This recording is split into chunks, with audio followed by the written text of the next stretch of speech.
Welcome everyone. I'm Prioritise. I'm the CEO of ARACY, and welcome to the Young and Wise launch. And I'm really thrilled that you've been able to join us. We have had a lot of registrations and a lot of interest. So if people are okay, I'm just going to wait about another 30 seconds and then I will get us going. Okay, let's get started because we've got a lot to get through. Before we get going, I'd like to acknowledge the traditional custodians of the lands that we're all meeting separately and pay my respects to elders past and present. And today I'm on Gadigal land of the Eora Nation. Please feel free to acknowledge the custodians of the land you're on in the chat. ARACY is a health promotion charity dedicated to improving Adam's just popping up in front of my script here. So ARACY is a health promotion charity dedicated to improving the well-being of children and young people. We do this by building partnerships, sharing evidence, strengthening capacity, and ensuring children and young people's voices are heard. A big thank you to everyone here today. We have young leaders, we have partners, we have children's commissioners, we have health and wellbeing practitioners, educators and policymakers. Your commitment to a better future for young Australians is what makes this work possible. I'm absolutely thrilled to officially launch Young and Wise, the most comprehensive collection of what Australia's children and young people have said they need to thrive. And it really matters. At ARACY, we believe children and young people are the experts in their lives. They understand their well-being, their communities, and the world they're inheriting from us. And we know that you share this belief. We know centering the perspectives of children and young people into programs and policies that affect their lives makes for better programs and policies. And Young and Wise helps bridge that gap. It makes consultation simpler by bringing the collective wisdom of children and young people into one easy-to-use resource. This report distills insights from 117 consultations over 5 years into a clear, accessible roadmap, and it's free to download and ready for you to use. And I guess my call out to you, and I'll raise this at the end again, is it's not enough just to ask children and young people questions. We actually need to do something with their responses. And it's my great pleasure now to introduce Dr. Christy Noble, Senior Policy and Projects Officer and lead author of the Young and Wise report, to outline the report's findings. Over to you, Christy. Hi everyone. If you just bear with me for a second, I'll open up my presentation so you can have a bit of a visual behind my chat. I'll just like to start by saying thank you so much for having me here today. I'm incredibly excited to share the amazing work coming out of ARACY, thanks to the voices of tens of thousands of young people across Australia. I'm also a little daunted. We've had a lot of interest, so I hope I'm up to speed today. Just before I go ahead, I'd like to acknowledge the traditional custodians of the land that I'm dialing in from today, the Dharawal people, and to pay my respects to elders past, present and emerging. So what I'll be talking about is I'll give you a quick introduction to the NEST, which is ARACY's wellbeing framework for children and young people. And this underpins this particular project as well as our work more broadly. I'll then take you through the idea, the approach we took, the key findings and recommendations, and how you can use your report in your work, this report in your work. So this is Australia's first framework, child and wellbeing framework. It's a way of thinking about wellbeing. We developed it in consultation with over 4,000 children, young people, families and experts. And what they told us that they need to thrive is to feel valued, loved and safe, to have a positive sense of identity and culture, to be physically and mentally healthy, to be learning, to have access to their material basics, and to be participating, which means able to have a say in decisions that affect them in their families and communities. Now, the way this work came about, I was actually having a conversation with a colleague of mine, and we were talking about the importance of incorporating young people's perspectives, children and young people's perspectives in our work. And I'm sure a lot of you can relate to the challenges in actually doing this. On the flip side, children and young people who are consulted are telling us that they're getting frustrated, that they're getting consulted over and over again and feeling like they're not actually seeing any action. And we thought, imagine if there was a resource that brought together all of the consultation already undertaken, translated this into key actions that we can take. And I guess that's how this project came about. So we decided to bring together consultation already undertaken in Australia with the aim of informing decision making based on what we already know about children and young people and what they need. We wanted to do this to build a foundation so that future consultation was enhanced, and we wanted to synthesize these findings into actions we can take today. Approach was to search through as many reports as we could find. So we did a scientific literature review, we went through all of the children's commissioners' reports, and then we brainstormed well-known sources of consultation, such as the Mission Australia Youth Survey. We actually happily came across hundreds and hundreds of reports that were direct consultation with children and young people. So we had to distill this into a manageable number. We decided to do this by applying specific inclusion criteria, 0 to 25-year-olds from Australia. And importantly, we wanted to make sure that that particular report attempted to look at wellbeing holistically.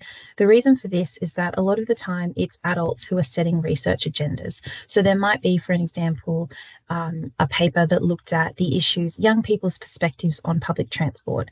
What we wanted to do was make sure there was enough flexibility in the consultations we included that young people had as great an opportunity as possible to steer the themes that were going to be coming out.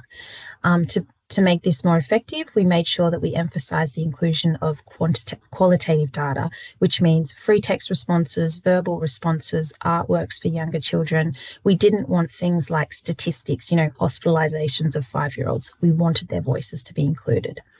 What this enabled us to do was to distill these hundreds and hundreds of reports into 6 backbone reports that we used to generate the key themes.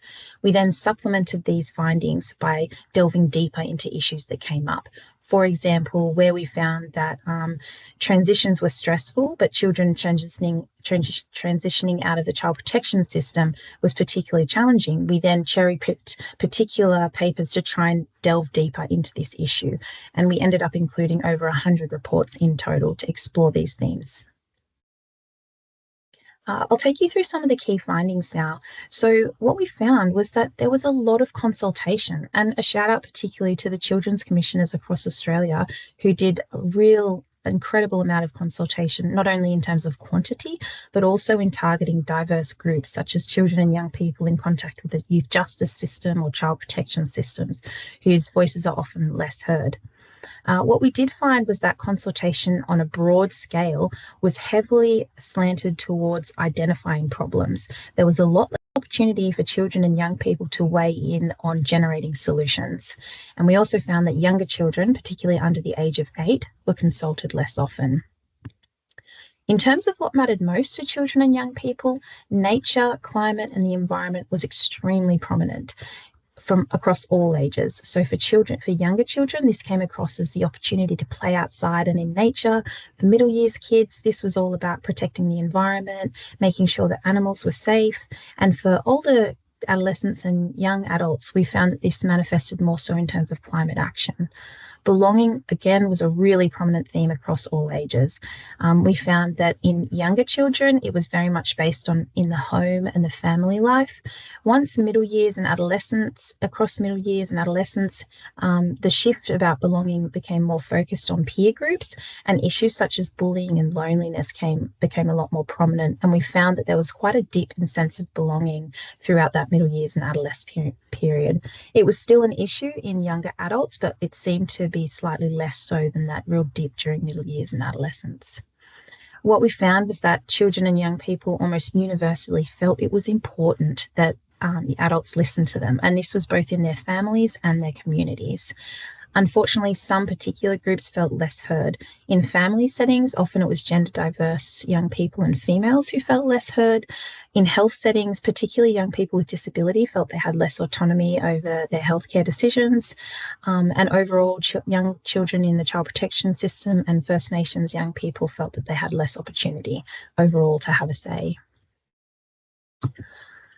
Stress and mental health, particularly in the setting of education, was really pronounced. So 15 to 19-year-olds in that particular year of the Mission Australia Youth Survey nominated school stress as a top concern.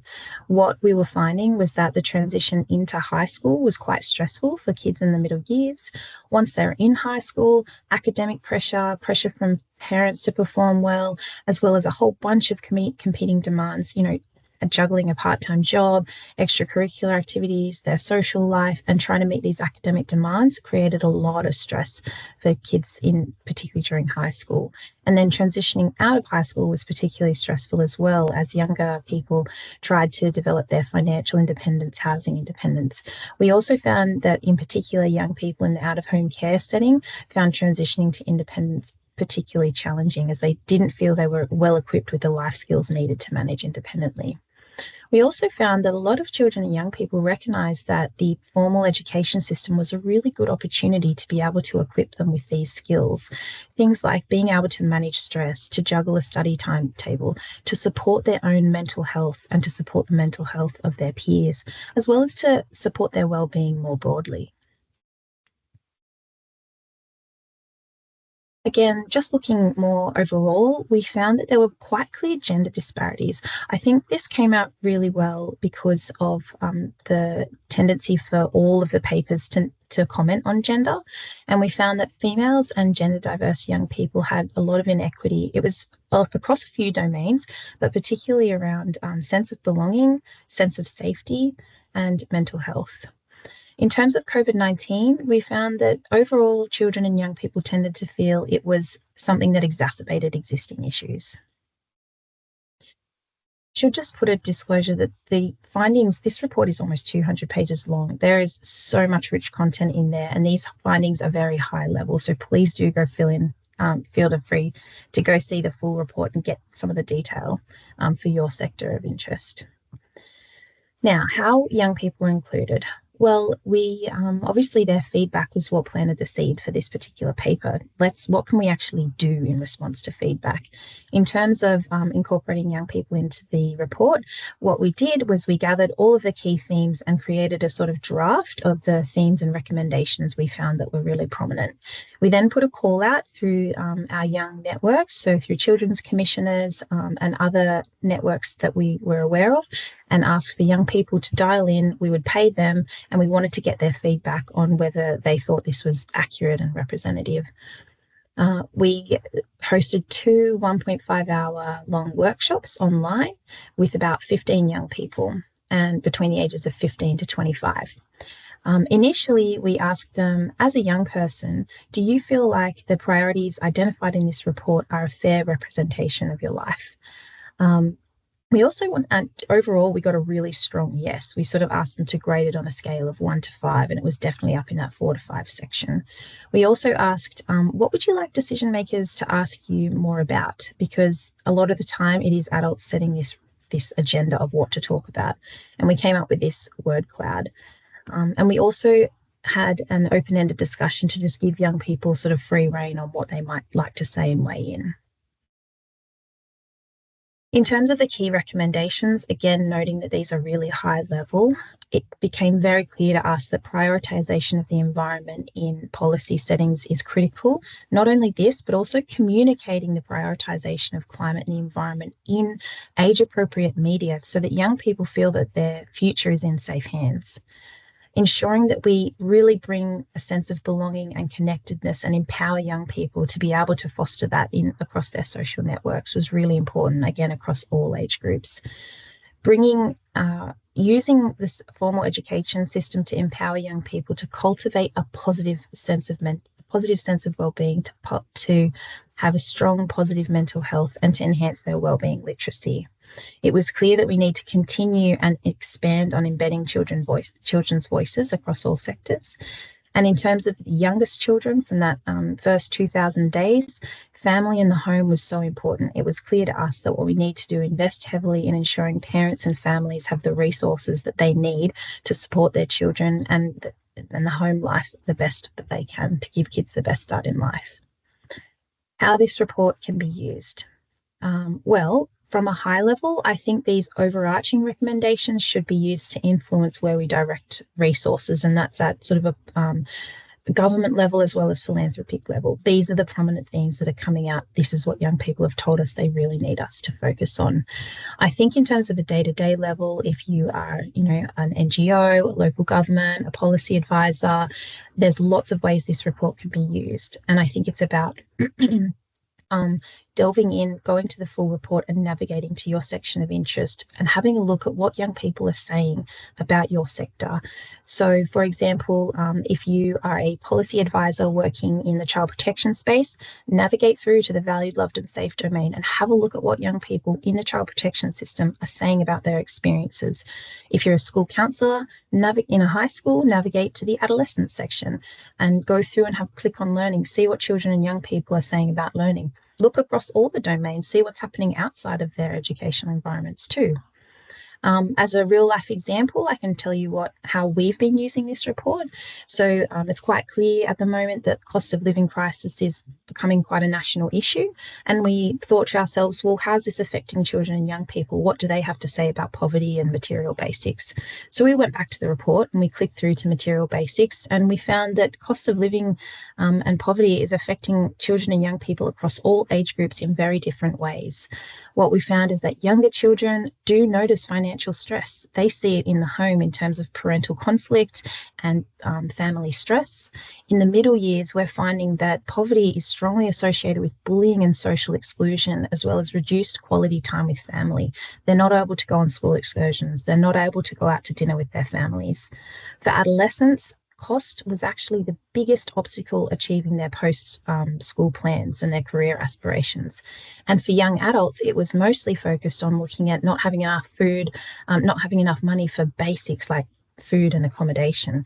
So as an advocacy organisation, we can use this information to add strength when we're doing our advocacy efforts. We're not just looking at data saying, this percentage of people are living in poverty. We're bringing the voice of young people, what they're actually experiencing in their lives. And it is a much more insightful and powerful way to advocate for change in this space.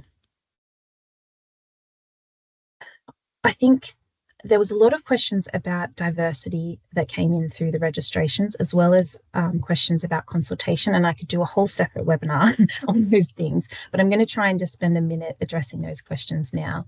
I think that in terms of diversity, the findings I presented today are broadly representative. Those core reports, not only did they report on marginalised groups, for example, it might be rural and remote, First Nations identity, gender or sexually diverse, a lot of them actively sought to include those less heard voices to make sure that they got to be included in the key findings. We then, at ARACY, actively engaged with papers that specifically address marginalised groups to explore those areas in more depth. And we were able to have, voices of quite a variety of different people coming up through the report, which you can go in and have a look and see. But what I need to say is that if you look at these key findings and apply them to an individual or a community, they're never going to be exactly right for that particular group. It's always about tailoring it to that local community or to that individual. So yes, it's broadly representative, but it doesn't mean that we don't then go on and continue to consult with young people. It's a foundation, it's a starting point. It's a great starting point to know what we already know, but we need to continue to do this. And I think that means shifting culture so that consultation is routinely embedded into our practice. It's not a novelty. It's not, something that we haven't really done before. It's just built into our process and built into our budgeting.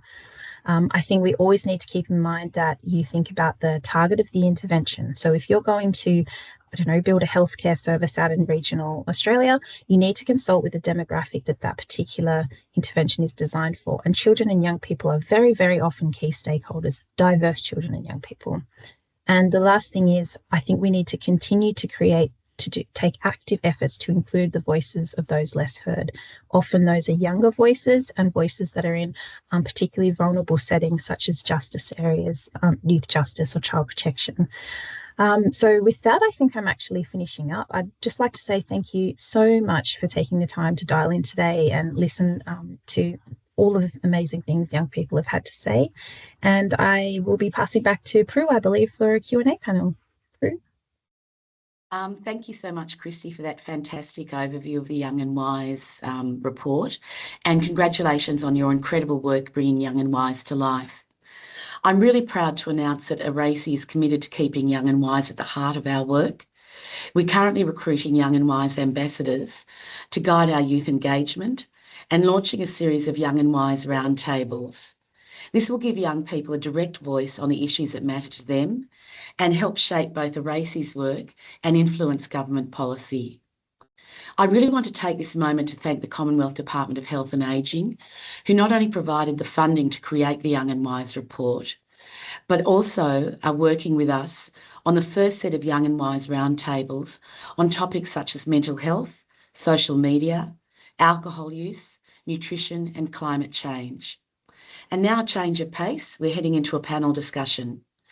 I now have the pleasure to introduce to you and welcome our panellists to discuss the Young and Wise report findings and youth consultation in general this afternoon. And we'll be posting the panellists' full bios in the chat and bring them on stage with you. Firstly, I'd like to introduce National Children's Commissioner and good friend of ARACY, Anne Hollands. A recent highlight of working with Anne is the Act for Children campaign, which I'm sure she'll touch on.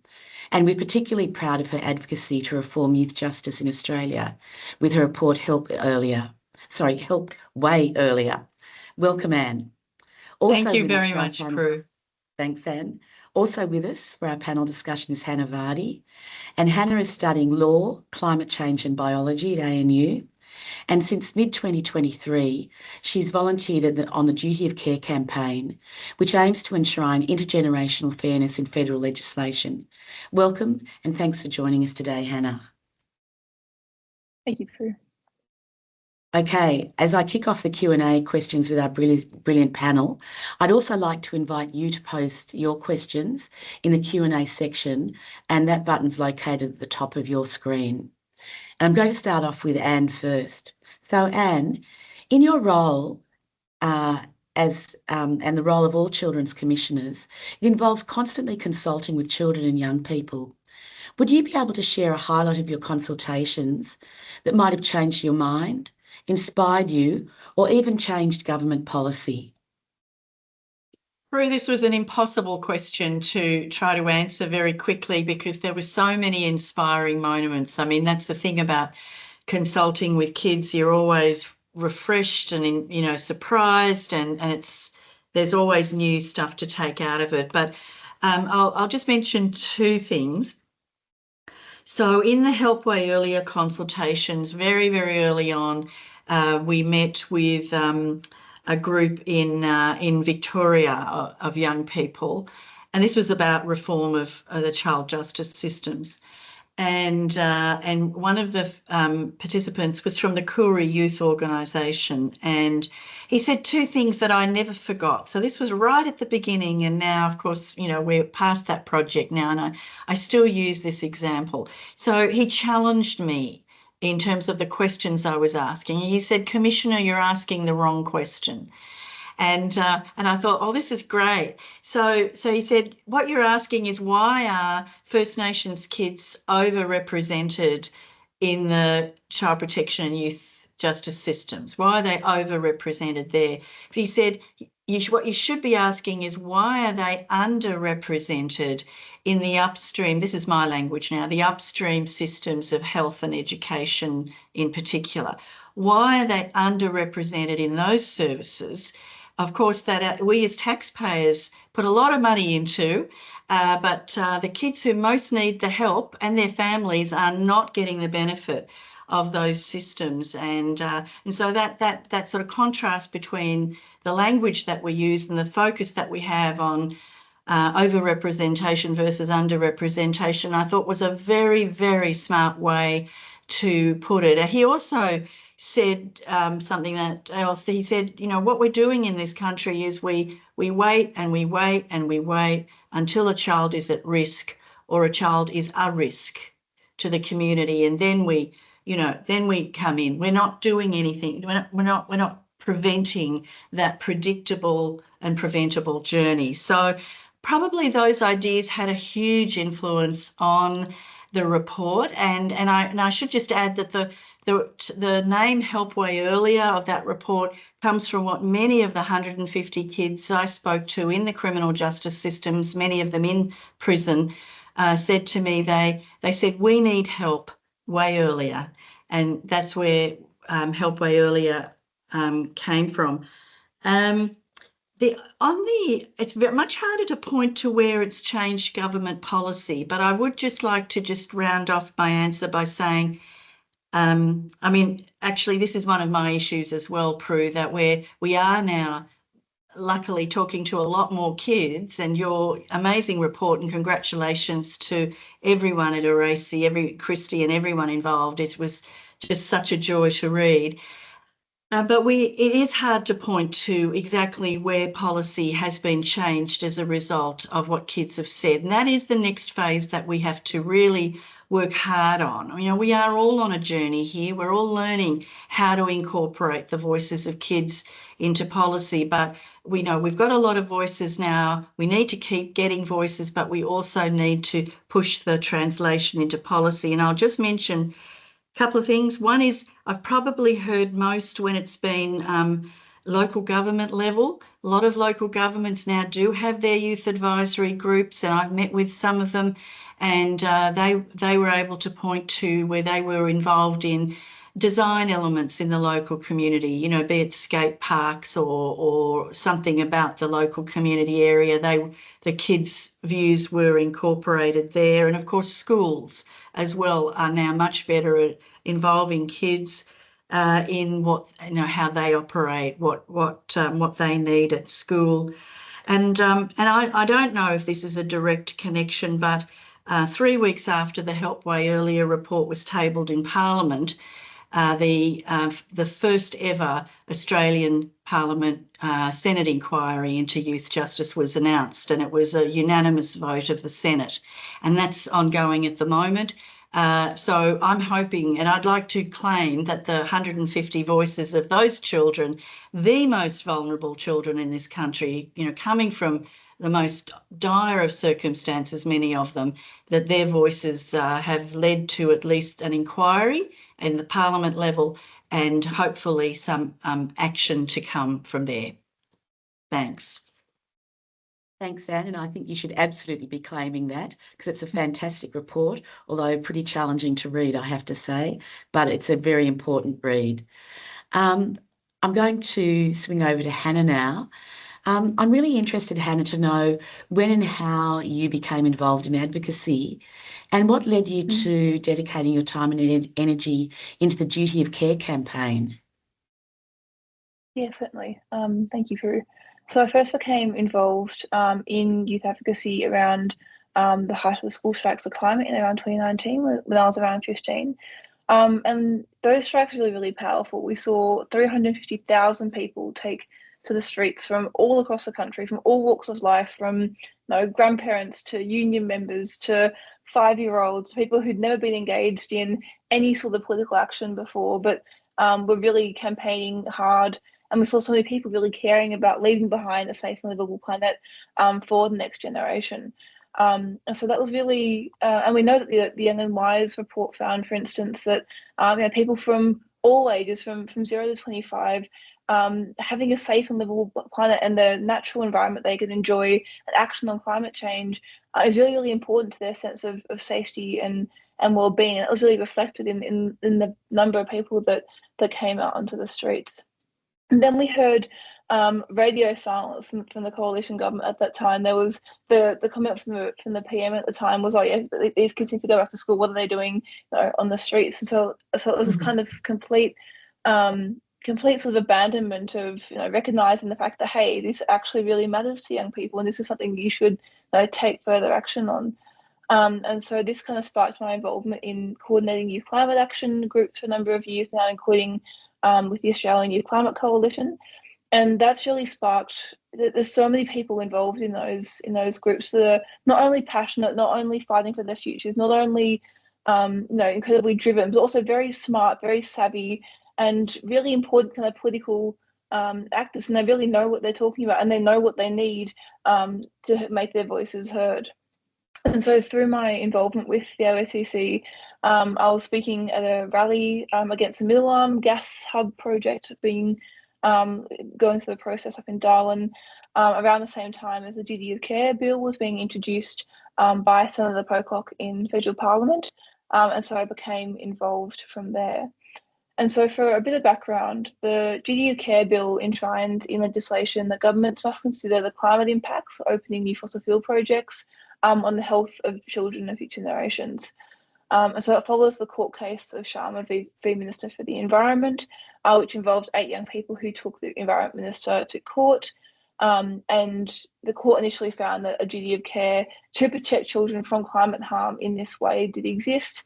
It was then overturned on appeal, which then sparked this duty of care campaign. And one really important feature of this bill that has really sparked public attention and really kind of galvanized support around it was the link between climate and health and well-being. And so we know that today there's currently no consideration for the impact that Australia's actions has in approving and exporting fossil fuels. We know that there's actually no way in legislation that any minister or any decision maker can look at that project and go, okay, what are the long-term 50-year impacts on the well-being and health of children and people yet to be born. And we think it's a massive policy up. We've got abundance of policy around health policy and safety policy, but one of the biggest contributors that Australia really has to one of the biggest threats to Australia's safety is our actions in continuing to sort of export fossil fuels and kind of make climate change worse. And so this is really the kind of goal of this bill, and that's why I've kind of dedicated the past 18 months or so to being involved in the campaign. Thank you so much for sharing your experience. It's very inspiring, and I think ARACY very strongly supports the bill, and we're really keen and hoping that something happens in a very positive way. Christy, I'll go back to you, and this is a question that came from our audience that was submitted in advance. We all know it's becoming more common for organisations, groups and government agencies to unintentionally compete with each other for young people's involvement. How can we balance the need to involve young people in decision making with avoiding over consultation? Thanks so much, Prue. I just love this question. I thought it really unpacked so many things. I think the first thing that I noticed was that this idea of competing to get young people's views, it kind of implies that there's this abundance of opportunity and just not enough young people to go around. And I think it's actually the opposite. There's just not enough opportunity for young people to have a say. And we're probably just consulting the same young people over and over again. And that's where a lot of this, concept of over-consulted comes from. So really what we need to do is broaden the scope, make more opportunities, and ensure that a variety of children and young people have an opportunity to have a say. I think the other side of this is also making sure that we're actually doing something. I mean, why do we keep asking what are the main issues and then having to ask that same question again and again? We have been told loud and clear, climate is an issue, mental health is an issue, belonging is an issue. Let's make schools better suited to support our well-being. Let's do some of this stuff and stop just asking about it. So I think, this is a really important question, and it's really about creating more opportunities for young people, making sure that we're making our consultation accessible to diverse groups, and making sure that when they actually weigh in on something, we go and do something with that information. So thanks, Prue. Thank you very much. I'm going back to Anne now. I'm interested to know, Anne, what stands out for you about the Young and Wise report, and what are you able to do in your role as Children's Commissioner to help represent these voices in the national conversation with policymakers? Look, the report is amazing, and obviously, I can't mention too much about it. I'll just mention two things that are a bit of a passion point for me because they're often overlooked, and that is about belonging, which, as Christy said, has just come out all the way through, but we don't talk enough about belonging. And the other is the middle years, that group of kids that actually policy has ignored largely. and yet we know that age group, I go from roughly 8 to 14. That age group, we know from research, has a very strong need for a sense of belonging, and yet those years when we're seeing kids dropping out of school, and if you're not in school, where are you? You're likely to get into trouble. If they're not getting that sense of belonging at school or at home, if they're feeling disconnected, this is a real problem.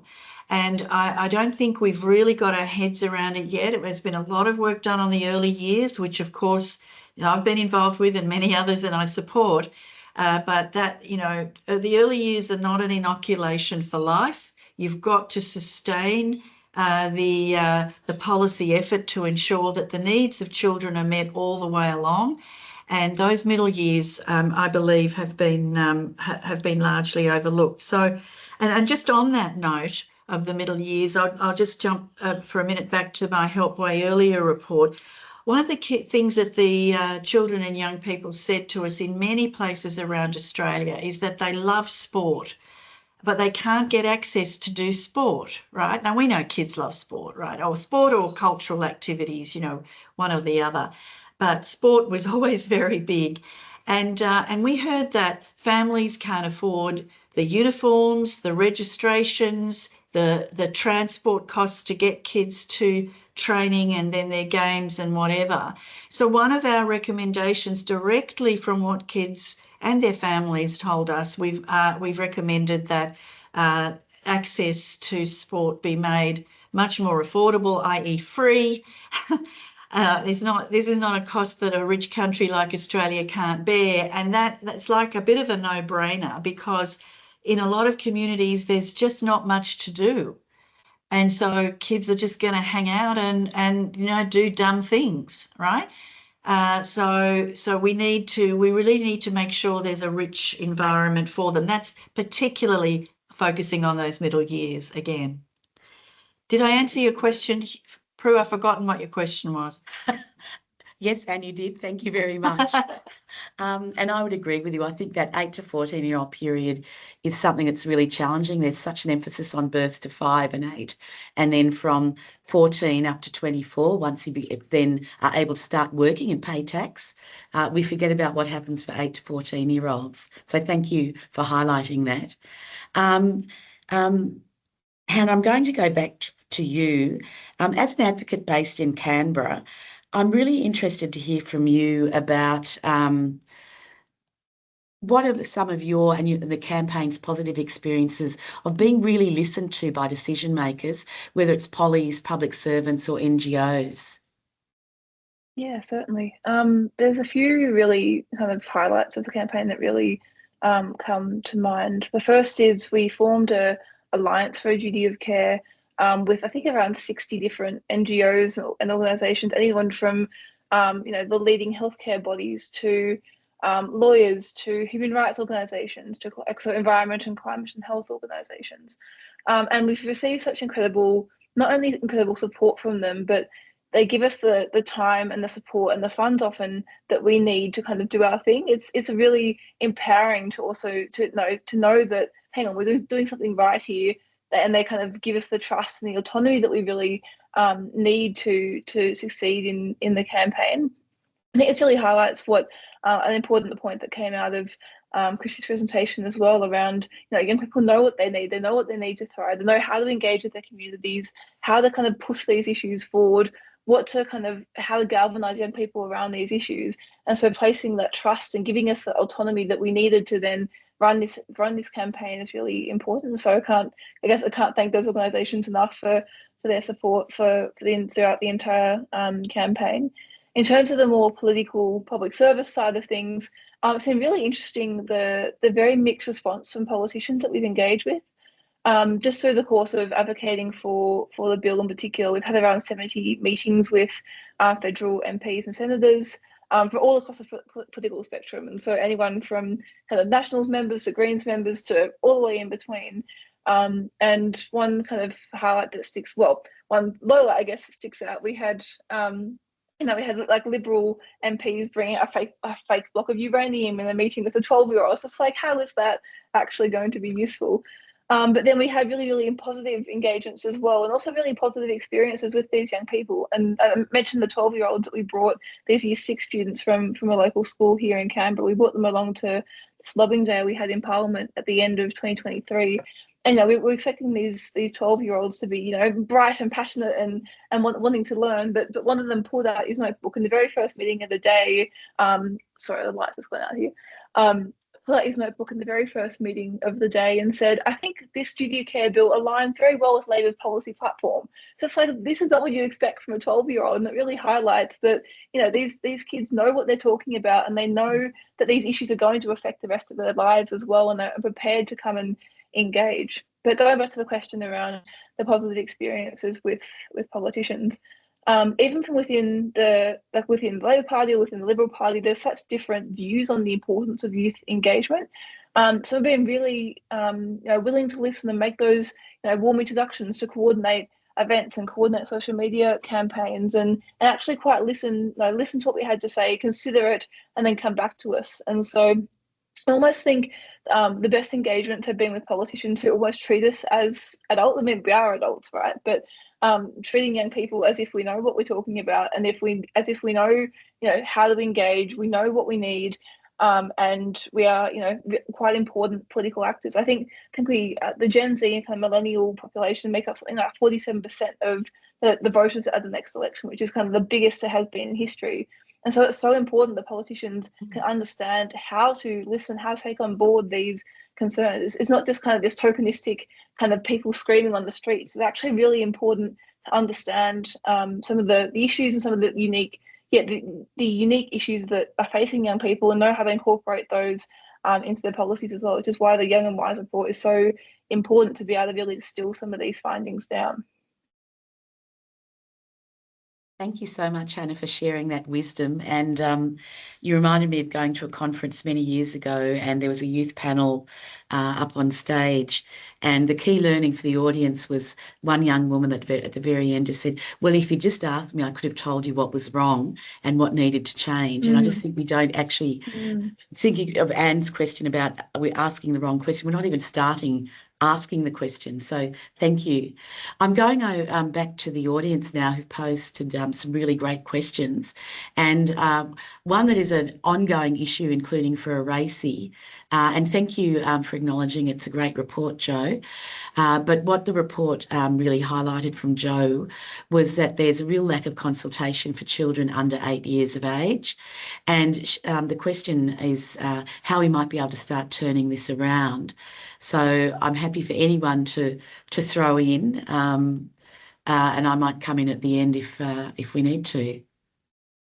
Well, I'm happy to throw in that actually there is a lot more consultation now with that younger age group. And it's not just children's commissioners doing it, but also as part of the National Early Years Strategy, children preschoolers were consulted for that strategy. And there are organisations that have really specialised in that work, and of course our early childhood educators, they are real experts in arranging, for the very youngest citizens to have a say. So just wanted to share that. Thanks, Anne. Christy? Sorry, Prue. I just wanted to jump in because I think we just need to keep doing it. We just need to do it and get good at it and practice. I mean, there's loads of people who can do it really well already, but it's this big black hole, but it's actually not that bad. I picked my daughter up from preschool a couple of years ago, and one of the educators had written on a whiteboard, what makes you feel safe? And the 3 and 4-year-olds in the room all got to say something, and they'd made this little bubble, and there were beautiful responses, sitting on mummy's lap, reading a story, cuddling it, like they're gems. They've got so much wisdom, and we just need to ask the questions. Thanks, Christy. For those of you that may or may not know, my background's actually in early childhood education and care, so it's a piece that I'm really passionate about. about how we hear the voices of children aged under 8 years. And there is so much more happening. I think, Anne, your reference to the early years strategy was a really good example where there was a very deliberate and intentional consultation with young children. And that is also another great starting point for people if they're interested in looking at the methodological approach to start engaging with young children. And similarly, co-designing and co-consulting within the early education care space is a start. And we just have to start, we just have to start doing it. We're not going to get it right the first time, maybe not second or even the 10th time, but let's just start. Another interesting question, sorry, just going through here. From Di was that she noted that the participants felt that formal school was a really good opportunity to learn more about mental health and life skills. And how might we go about actioning this? And could we perhaps include wellbeing literacy in the national curriculum? So that's a pretty broad brush approach and an interesting and challenging question. Oh, this is something I'm very passionate about, Prue. I think, kids are at school for 12 years. I think that wellbeing should be one of the KPIs for the schooling system. If they don't come out at the other end with, improved wellbeing, what have we been doing for 12 years? It's got to be much more than just academic learning. But at least we're having that conversation now where there is a lot more forums where we're looking at reimagining the role of the school in a local community, having it be more like a community hub, pulling in the health services and other professionals that can together meet, multiple needs for kids and families. School teachers don't have to do it all. There's a lot, I think we're going to see a lot more of that in the future. There is a lot more integration between health and education in other countries, like the Nordic countries. We're on a journey. I think we will get there, but I encourage everyone to keep pushing for that because school, we know, is a hugely important protective factor, but it's got to be more than just attendance at school. School itself has to be fit for purpose for the children and needs to be flexible and nimble and agile in terms of meeting the needs of the kids and families in a local area, and every area is different. But it's a great opportunity to enhance wellbeing. Thanks, Anne. And I think, there's a whole other debate around our schools fit for purpose, but we'll save that for another time. Hannah, I'm just going to put you on the spot because I'm really interested in your most recent and current experience as a young person on our panel. When you started engaging in the climate change debate and the work, were you taught about mental health at school in relation to that? It's a really good question. No, actually. And so I think I've kind of gone on a bit of a journey of almost waves of burnout a little bit because it can be quite, you read the IPCC reports. I mean, I'm studying climate science as well at the ANU at the moment. And it's really interesting actually because so often there's all these facts and all these stats and all these graphs presented as if they're just kind of facts, and then it's often not taken a step further to go, okay, what is the implications of these soaring temperature graphs on our futures and on the world that we're supposed to be inheriting and creating our lives within? And so I almost think you need like that mental health education around engaging in the climate change space. And I think organisations like the AEDT do it really well around, having these safe spaces to discuss what can be really difficult topics, looking at, I mentioned the middle arm gas hub that AEDT has been campaigning against for quite some years now. The cancer risk and the increase in leukemia and the increase in all these kind of health outcomes as a result of these projects are really quite terrifying to look into, and let alone the long-term health consequences of climate change, both here in Australia and overseas as well. And so I think it really speaks to the importance of mental health training and mental health, sort of even mental health first aid in school. We teach kids kind of basic first aid in PE and health classes. What about mental first aid? How to look after each other, how to look after yourself when you are delving into these spaces. And so I think for me, it's about taking some time out of my week to go for a nice walk around kind of the local beautiful bushland that we are lucky enough to enjoy in Canberra, and finding ways to step out of it. But it can also become a 24/7 job.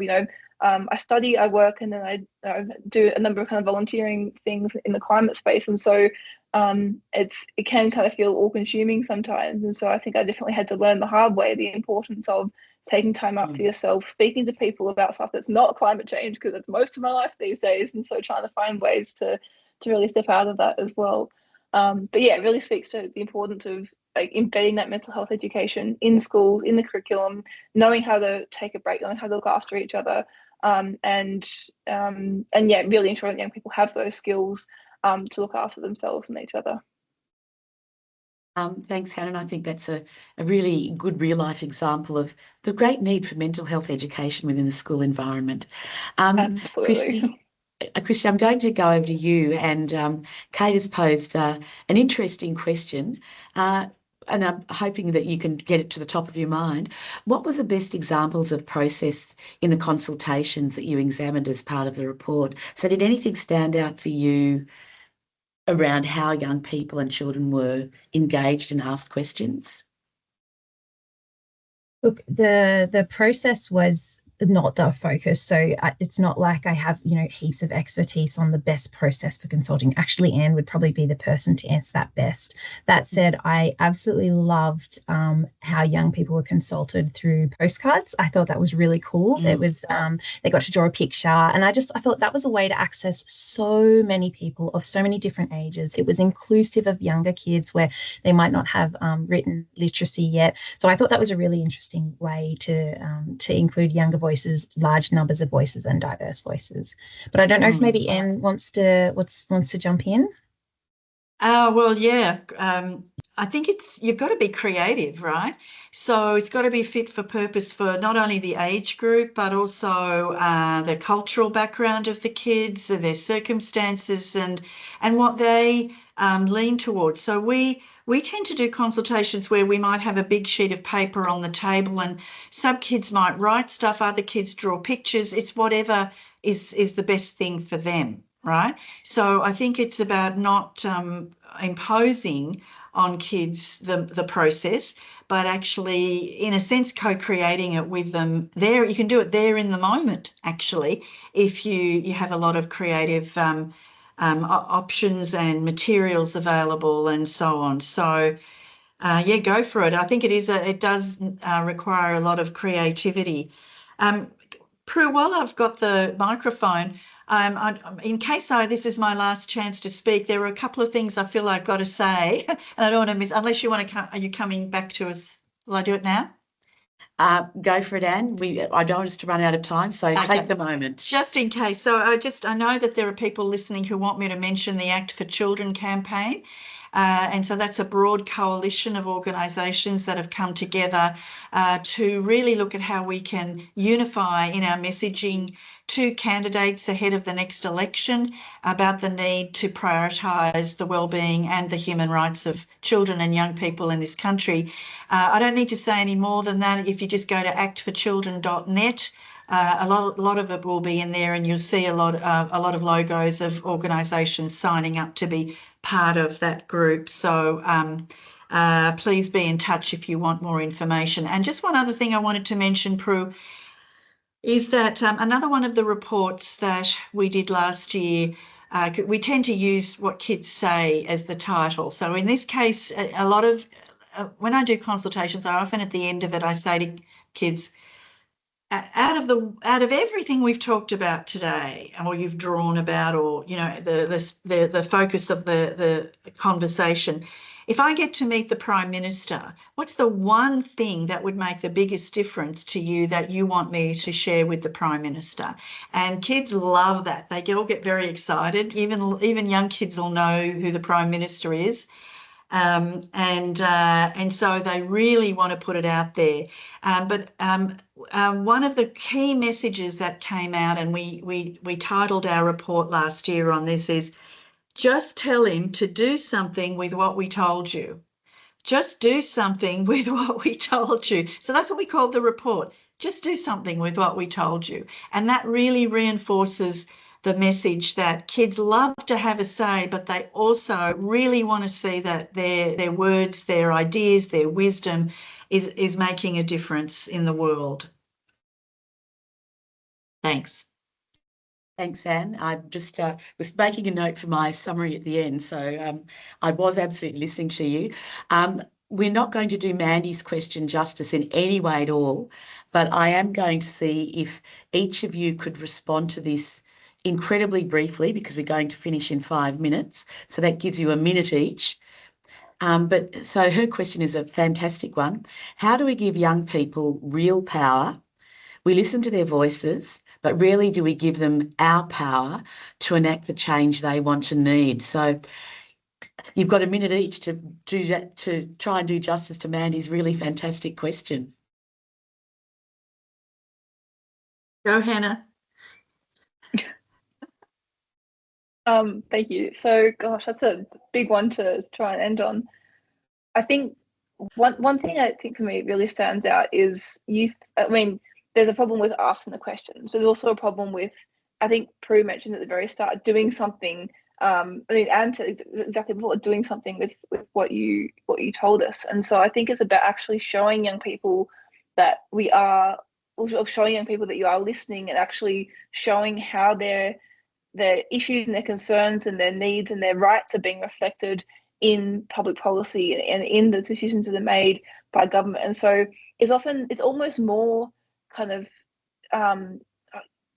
almost more kind of disheartening to see, you know, young people taking time out of their day, taking time out of their already quite busy lives, and then for nothing to change, for nothing to happen. It's almost more disheartening that they're not being listened to at all, when you're kind of, you know, crying out for what you need and saying the same things over and over and over again. So I guess the part of the message would be, you know, show us, I guess, what the outcome of those consultations are. I mean, the other kind of idea I had in thinking about this was, you know, lowering the voting age to 16 would mean that there's a bigger cohort of young people that could have a say on their futures, on the political kind of landscape. But in the meantime, I think it's really about doing something with what you told us, and enabling young people to actually have a seat, not only a seat at the table, but a say in the final decision that gets made. I'm just muted because I've got my awful asthma cough going on in the background.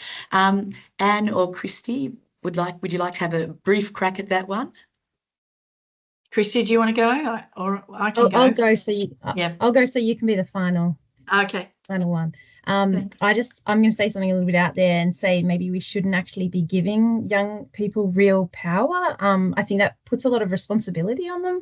I think what we actually want to be doing is working in partnership. So young people are bringing us this lived expertise, and we're bringing them as a facilitator access to resourcing and influence at policy level and advocacy. And I think it's about forming a true partnership and not putting the onus on young people to fix the problem. It's working with them in equal partnership and offsetting that power differential. That's all I want to say.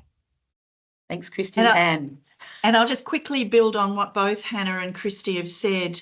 I think it is about respect and taking seriously, you know, when we do hear from kids, and often, you know, I'm asked to advise on how to, you know, consult with kids, and I will usually say, well, first of all, you've got to ask yourself some hard questions before you go anywhere near a child. Ask yourself some hard questions about why do you want to talk to kids, and what will you do with what you hear, and how will you make it safe and meaningful for the kids to participate. So I think as the adults in the room, we do have a duty of care to make sure that their voices are acted on, amplified to government or whoever needs to hear. We need to make it safe for them, but more importantly, most importantly, we need to provide respect, show them respect, and that it's not just a tick the box exercise. That's certainly one way they can have power if we you know, make it possible for them to have you know, have an influence on what's happening in the world around them. Thanks, Anne. I wish we could go longer because it's such a fantastic topic and that question was so rich, and I'd like to unpack it a bit more.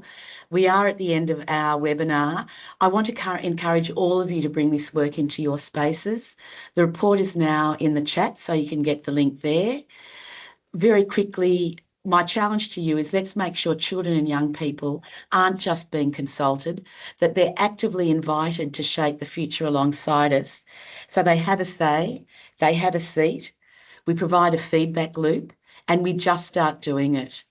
A huge thank you to everyone that made Young and Wise possible. And finally, I really would ask that we keep on working together. Please feel free to reach out to ARACY. We'd love to partner with you to create a future where every child and young person can truly thrive.